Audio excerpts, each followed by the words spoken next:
Dans cette vidéo, nous allons voir comment utiliser une voie avec heurtoir, butoir, suivant certains, un tiroir.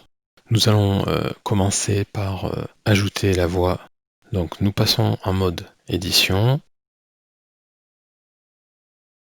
J'enlève cette portion de voie pour y mettre un aiguillage.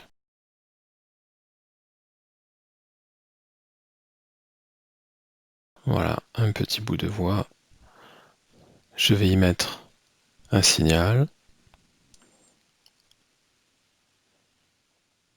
Ensuite, je vais plutôt mettre un détecteur.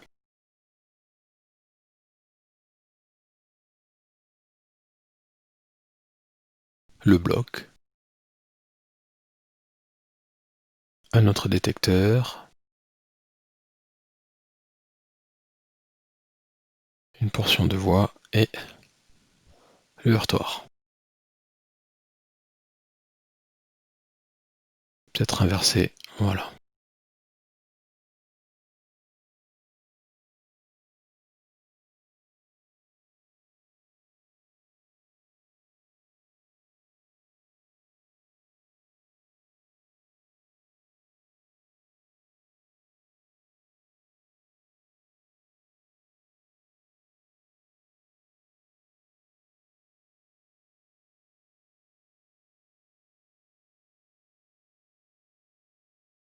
Je renomme le bloc.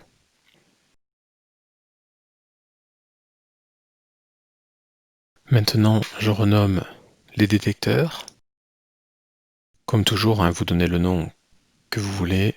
Il faut juste que ce soit facilement compréhensible par vous-même.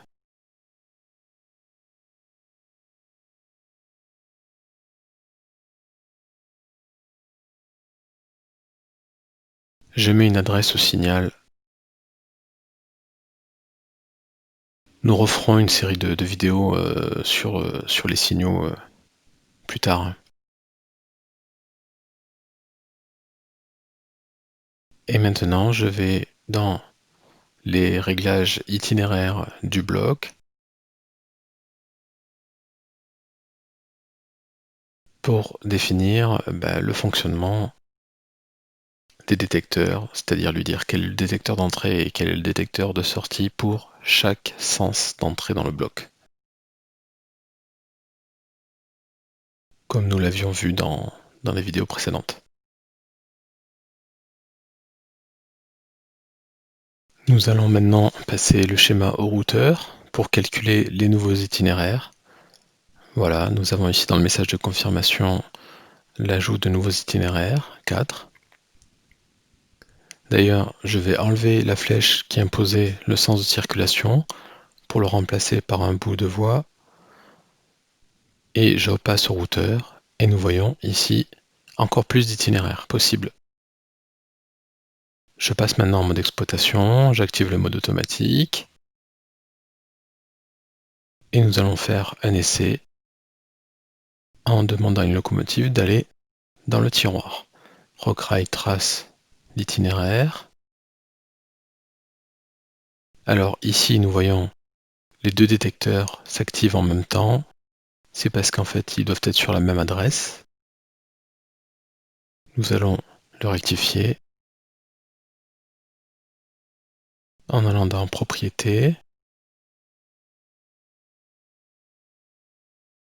Voilà, nous allons leur donner une adresse quelconque pour faire nos tests.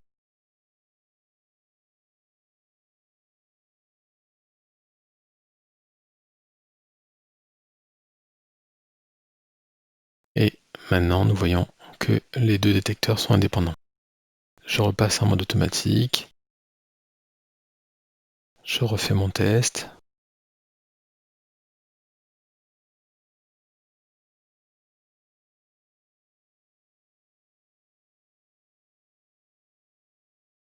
Ok, cette fois-ci, nous voyons que tout fonctionne bien. Par contre, vous pourrez constater que la loco GG est orientée vers le heurtoir et que si je demande à Rockrail un itinéraire vers le bloc 1 ou 2, il m'affiche un message me disant qu'il n'a pas trouvé d'itinéraire possible. Tout simplement parce qu'elle est tournée dans la mauvaise direction. Donc je dois faire un bouton droit, inverser le sens logique. Vous voyez la flèche qui est tournée du coup du bon côté. Et là, si je redemande un itinéraire, ce coup-ci ça fonctionne.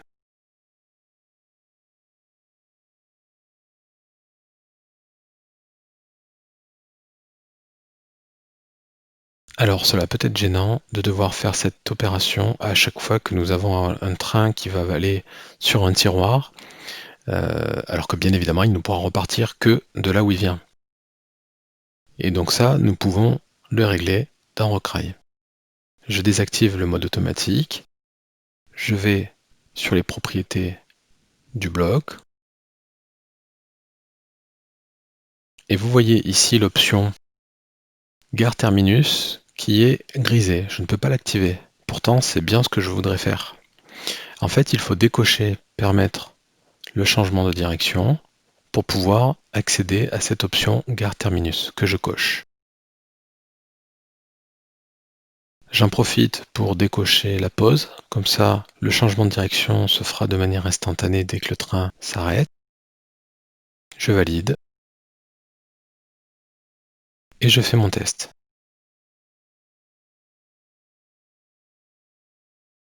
Ainsi, le fait d'avoir défini ce bloc en gare terminus, Rockrail prendra l'initiative de lui-même de retourner le sens de mouvement de la locomotive après l'arrêt.